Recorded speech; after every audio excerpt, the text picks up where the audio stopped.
जय श्री कृष्ण. भीमातीरनिवासाय पंढरीपुरवासिने पांडुरंग प्रकाशाय विठ्ठलाय नमो नमः. How much time Duryodhana spends in trying to find out how to destroy the Pandavas. If he had used it constructively, he would have made another Indraprastha. Unfortunately, we don't. All that energy misdirected is taking us away from duty. Duty is doing the right thing in the right way, at the right time, for the right thing, in the right way, and for the right purpose. That is duty. That leads to discipline. That leads to lack of chaos. Arjuna throwing duty overboard is only a defiance of the rightful deed, a form of subtle escapism. Depression is escapism. There's a lady of the house, she's depressed, she doesn't look after her children, she doesn't look after her husband, she doesn't look after the home, and all the time she expects people to look after her. Don't you think that is a way of escaping from one's own duty? No wonder the Lord will not permit it. Totally forbidden in our scriptures is escapism. But what is the definition of duty? Monday morning. The moment you come to Friday evening, you're so happy. Because Saturday you can get up at 10 o'clock. Sunday at 12 o'clock. But Monday again at 6 o'clock. The thought of Monday morning makes you depressed on Saturday morning. Children are counting, 2 days are over. Most of us count our holidays like that. But I'm happy, I don't have holidays at all. All days are duty days for me, so I'm happy. So happy. Every day is a day when I meet bhaktas like you. My dear listeners, what is the definition of duty? Duty is routine. Duty is rigmarole. Duty is monotony. But when it is God-inspired, God-sustained, God-dedicated, it gains a beautiful characteristic making of its own, a life which is full of rich experience of joy. The same duty becomes beautiful when it is God-inspired, God-dedicated, God-sustained. But most of us don't think of duty and God together. When you're going to office, you're only thinking of the car, the bus, the scooter drive, that's all. And then you're so depressed. At every signal, I look at people who are going to work as if they're carrying the world on their shoulders. Nobody's smiling. When I had to go for work, my boss used to start shouting at me. I told her, please don't bark in the morning. Smile and then bark. Because a smile makes a lot of difference. All of us have to work for 4 hours, 4 lectures for 150 students without a mic, Mr. Pandu. That is how we started life in Presidency College. 150 boisterous boys, me 5 foot, they 6 feet. It had to be, it was an encounter, does not matter, unpleasant duty, but necessary duty, to start it with a smile. Start all duty with a smile. Most people start off the morning with so much of bickering.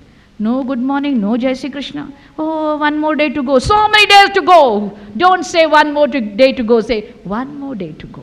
What a lovely way of starting life and belonging to the Master. If it's a God-inspired, God-sustained, God-dedicated day, every day becomes beautiful because it is Krishna offered. Yat karoshi, yat ashnasi, yat juhoshi, tad asyat, yat tapasyasi kaunteya, tat kurushva madarpanam. The most monotonous work can become God-inspired and change your life for you. A temple was being built and lots of people were employed. A man came to review the situation. He went to meet one mason and asked him, what are you doing? We are having a building, sir. Big building is coming up. A second man was there, another mason, and the reporter asked him, what are you doing? We're making a fine building, sir. The third one, happily at his work, with his chisel, working away to glory, whistling and singing. What are you doing? We're building a house of God, sir.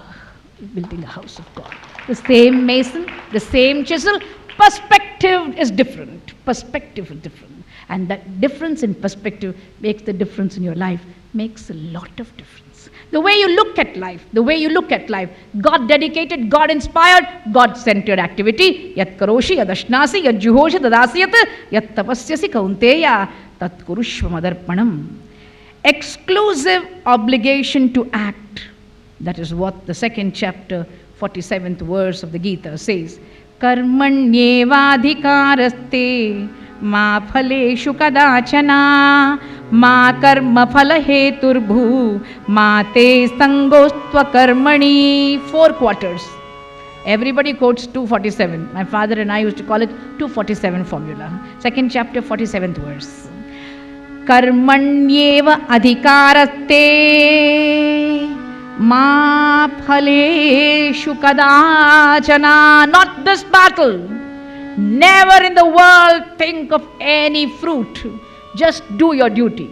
Swami Chinmayananji, who was the pioneer of Gita lecturers in this great country of ours, the first one who began to speak on Gita in English and made Gita lectures so popular. He was a legend in his lifetime. He would say, "Oh housewife, while you're making payasam, don't think of the compliment you'll get for the payasam. You'll forget the sugar in it." Karmanyeva adhikaratte ma phaleshu kadachana. Wait for the phala later, it will come. If you make good payasam, everybody will say, "What a good cook you are." But while you are making the payasam, don't be preoccupied with the phala. Karmanyeva adhikaratte ma phaleshu kadachana. My musician brothers are here. If they are, while they are performing, want to think only of the applause that you will give them, they'll go out of tune. They will miss a beat. They will not know where to stop and where to begin. Somewhere they will waver. It is not the compliment that should inspire your performance. The performance should be for the Lord Himself. When you offer it to the perfect, your duty becomes perfect.